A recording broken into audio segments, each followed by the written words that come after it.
E hoje eu quero falar de problemas. Problemas. Olha lá o nome dessa live, ó. Onde está o problema? Quantas vezes a gente acredita que o problema está na criança? Quantas vezes a gente fica procurando o problema na criança? A gente tenta dar nome para os comportamentos ruins. O que eu tô querendo dizer para você?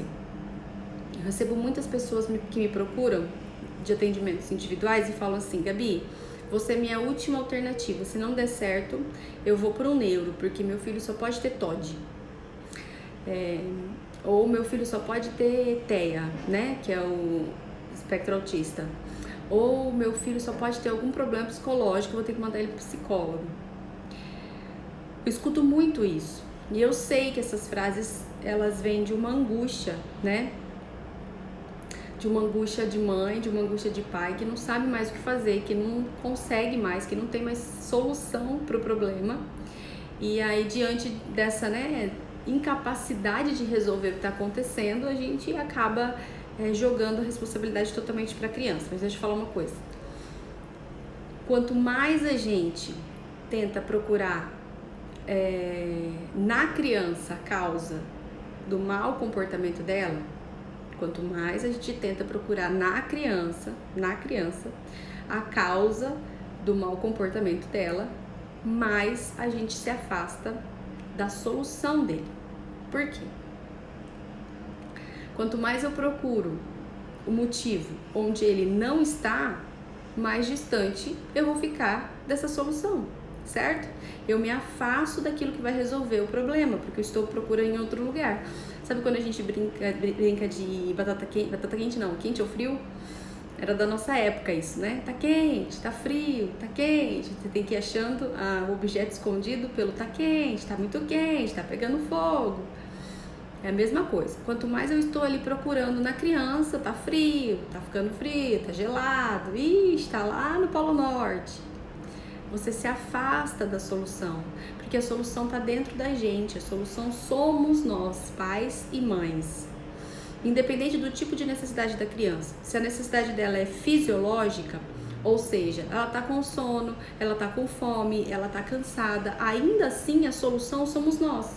Porque nós é que precisamos colocar ela para dormir mais cedo, nós é que precisamos alimentá-la melhor, nós é que precisamos tirar as guloseimas para que ela não prejudique a refeição e coma de fato comidas saudáveis que vai nutrir o corpo, né?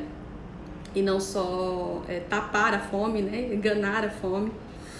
Então somos nós, ainda que as necessidades sejam somente fisiológicas, somos nós a solução, né? Então se a gente olha e fala assim, mas essa menina não tem paciência, mas esse menino não consegue esperar a hora da comida, mas eu não sei mais o que fazer, dá uma bolacha para parar de chorar.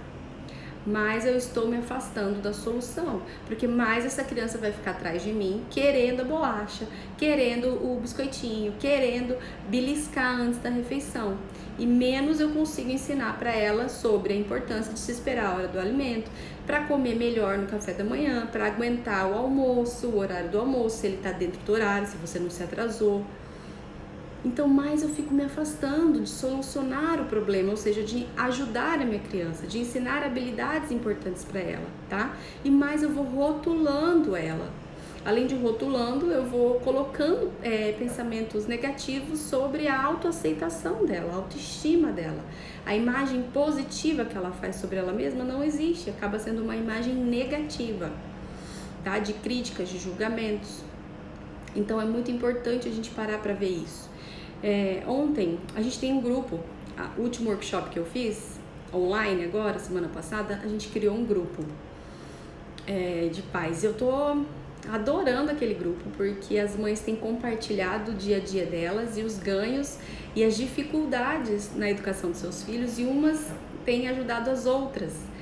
E tantos grupos que eu já fiz de treinamentos, de workshop, é o primeiro grupo que as mães têm usado o grupo mesmo para dividir conhecimento, para pedir ajuda. Então eu tô achando o máximo. De tantos grupos de treinamentos presenciais que também foram impactantes, esse do online elas se conectaram, então eu achei muito bacana e elas estão dividindo mesmo. E se estão assistindo essa live aqui, continuem assim, Porque esses grupos de WhatsApp, eles podem ser aquele contágio social positivo sobre educação respeitosa que vai te ajudar a lidar com os desafios de comportamento do seu filho. Mas por que eu tô falando isso? Porque ontem teve um comentário lá no grupo, que eu vou tomar a liberdade de compartilhar com vocês, sem citar nomes para não expor ninguém, mas que eu achei muito interessante a gente trazer essa reflexão, né? A família é uma família que gosta muito de ajudar outras pessoas, muito solidária, né? Sempre está participando de grupos de doações, sempre arrecadando coisas para fazer doações, e a criança está percebendo tudo isso. Mas a mãe sente uma certa resistência da criança em relação a doar os objetos dela, doar os brinquedos, doar as roupas. Sempre a criança quer deixar para depois. Quando eu for mais velha eu dou, ou o ano que vem eu dou. A mãe acreditava que tinha um certo apego, certo? E a mãe tentando ensinar, porque era visual, né? Estava vendo o compartilhar da família com as outras pessoas. A criança vivenciava a questão de dividir as coisas com os outros, a importância de ajudar outra pessoa. Por que ela não queria ajudar? Por que ela não queria doar as coisas dela para os outros se era visual isso? Se o exemplo arrasta, as palavras convencem, mas o exemplo arrasta. E a família tinha palavras e tinha exemplo. Por que não? E eu, como já tinha planejado essa live para hoje, falei, perfeito. Esse exemplo ilustra muito o que a gente está falando aqui hoje. Às vezes a gente fica gastando energia ou dedicando energia, dependendo da análise, para um ponto específico onde na brincadeira tá muito frio, sabe? Tá frio, tá gelado, tá muito gelado, tá no Polo Norte. E a gente tá gastando essa energia naquele lugar e a gente nunca vai se aproximar da solução de fato, tá? Enquanto a gente tentar ensinar para essa criança que a doação é boa, que é importante, cuidar do outro é importante, a gente está se afastando da solução. Como assim, Gabi? A mãe já faz isso, certo? A criança vê isso visualmente. Ela vê a mãe compartilhar, ela vê a mãe dividir. A família toda já entende que isso é um valor para eles, é importante. Então também é comunicado isso. Então a criança também ouve, certo? Que tem que doar, que tem que ajudar as pessoas, que isso é importante, que é prazeroso, que eles gostam. E ainda assim, ela não quer dividir. Aonde está o problema? Se a gente tentar, como é que eu faço a minha criança aprender a dividir? Como é que eu faço a minha criança ter um bom coração? Como é que eu faço? O meu foco está totalmente na criança. Fazer com que ela entenda que ela precisa dividir. E eu me afasto da solução. Então eu não estou olhando para o que eu estou fazendo de errado, mesmo não sabendo disso, mesmo não tendo consciência, ou mesmo tendo a intenção de acertar, mas eu me afasto e fico tentando só entender por que a criança não aprende. E quando elas me mandaram essa mensagem, eu falei assim, as crianças elas são ótimas observadoras, mas elas são fracas intérpretes. Se ela está ouvindo e se ela está vendo que doação é algo importante e ainda assim ela não quer doar, até que ponto ela está enxergando a doação e a dedicação dos pais para outra pessoa como algo positivo? Até que ponto ela está enxergando que dar as coisas para os outros é fazer alguém feliz ou é deixar de fazê-la feliz? Até que ponto ela está entendendo que ela está dando os pais para outra pessoa e perdendo o contato com eles? Até que ponto essa família se dedica tanto para o outro que a criança, na interpretação equivocada dela, porque são fracas intérpretes, está entendendo que o outro é melhor do que ela mesma. E ao invés dela criar um valor e um princípio importante sobre servir, sobre doar, sobre colaborar e ajudar ao outro, ela cria o quê? Um egoísmo. Eu não quero dividir porque isso é ruim. É o mesmo exemplo que acontece com crianças que pegam repulsa por trabalho, sabe? Já viu adolescentes, adultos também que falam, meus pais trabalharam a vida inteira e hoje eles enxergam o trabalho como algo pesado, como uma coisa ruim, negativa. Por quê? Na infância, os pais, o papai precisa trabalhar e o pai pode amar, a mãe pode amar o trabalho e nunca reclamar desse trabalho, mas está sempre no trabalho. e nunca com a criança. A criança, por ser ótima observadora, mas fraca intérprete, ela olha para aquilo e fala: o trabalho é mais importante do que eu. Minha mãe prefere o trabalho do que ficar comigo. Meu pai prefere trabalhar do que cuidar de mim. Então o problema é o trabalho, e a criança pega raiva de trabalho. E aí quando ela se torna adolescente, quando ela se torna adulta, ela não consegue enxergar o trabalho como algo prazeroso, porque tem gatilhos de dor. E aí os pais ficam sempre falando o que para a criança? Trabalhar é bom, você vai ver quando você crescer, é importante, filho. Se você não gostar de trabalhar, você não vai conseguir nada na sua vida. E a gente está focando o quê? Na criança, desenvolvendo a criança. Quanto mais eu procuro a causa do mau comportamento na criança, mais eu me afasto da solução. E a solução sou eu. Então eu teria que fazer o quê? Parar para pensar, não é o trabalho o problema, é a minha qualidade de tempo quando eu não estou no trabalho. Não é a doação que é o problema, é o que eu estou fazendo pela doação que eu não estou fazendo pela minha criança nos olhos dela. Vocês estão entendendo?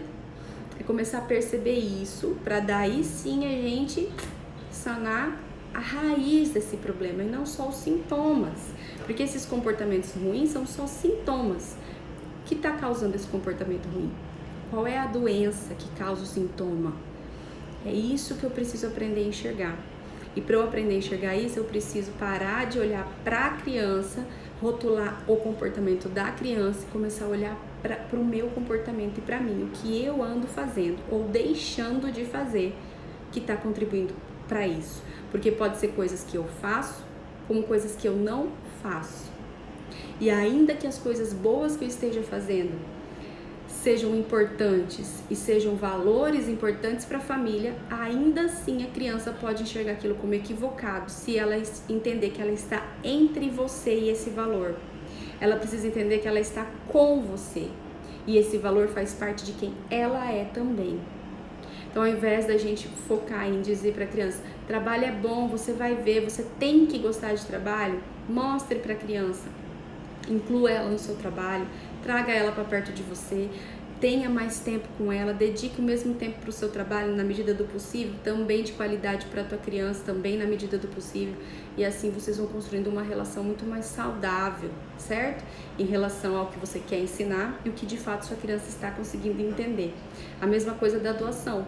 Ao invés de dizer, filha, vai escolher um brinquedo para você doar, pegue uma roupa para você doar, a gente vai doar para os amigos, é importante a gente inserir a criança nisso, levar a criança até os lugares para ela ver o que acontece, trazer a criança, pedir a ajuda dela para certas coisas, deixar ela participar do movimento junto com você, dar atenção para ela, não pedir que ela faça tudo que você quer, mas como ela quer fazer dessa vez, ela organiza uma doação dessa vez, como é que ela quer organizar, para quem ela quer doar, insira ela, dê atenção para ela, dê voz para ela, aí ela vai se sentir pertencente e aí as sinapses serão diferentes em relação ao que você está querendo propor. Certo, gente? Essa era a mensagem de hoje. E eu, do fundo do coração, espero que vale a pena, tá? O problema, essa frase é um tanto quanto... às vezes a gente se sente julgado.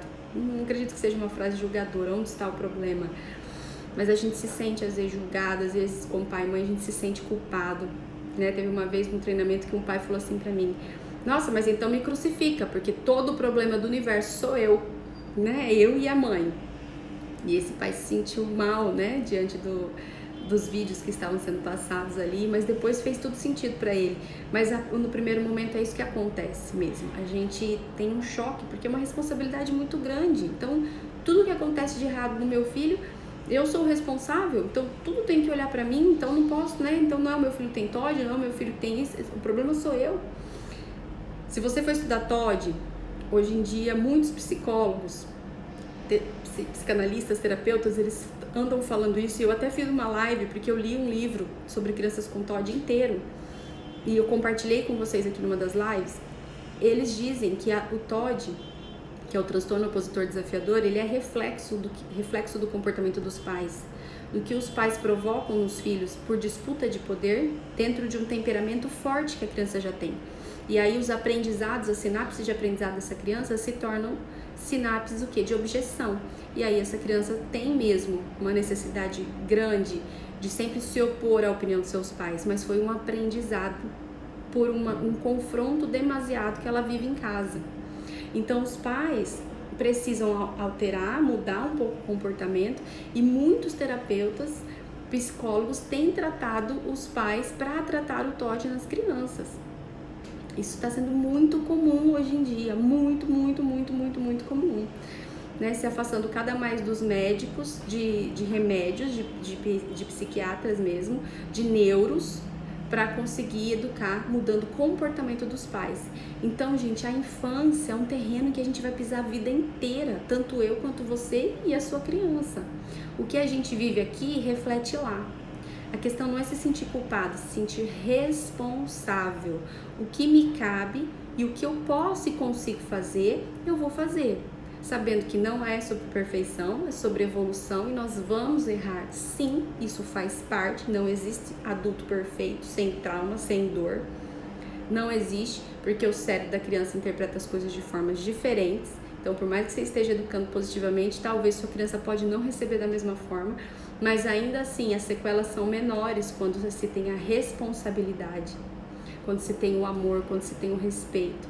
Com certeza os danos lá na frente são minúsculos e muito superficiais, muito mais fáceis de serem resolvidos depois de sua criança crescer, certo? Então, sem culpa, mas com responsabilidade.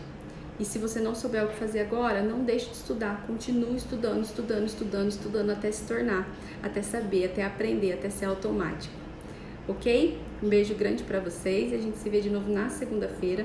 Não esqueçam que tem inscrição aberta do workshop online, segunda turma, no dia 7 e 8 de agosto. Tá lá no link azul da minha bio, clica nele, clica lá em workshop, tem todas as informações que vocês precisam saber. Se inscrevam, vem participar comigo dessa turma. O primeiro foi lindo, transformador. Criaram um grupo para compartilhar os ganhos e os desafios de comportamento dos filhos. Tá sendo muito incrível, tenho certeza que o segundo não vai deixar a desejar também, tá bom? Então se inscreva e vem comigo. E a gente se vê de novo na segunda, com mais assuntos importantes aí. Talvez o estudo de um livro. Vou parar para pensar se a gente começa o estudo de um livro ou se a gente fala sobre os 2 anos, certo? Beijo grande, até!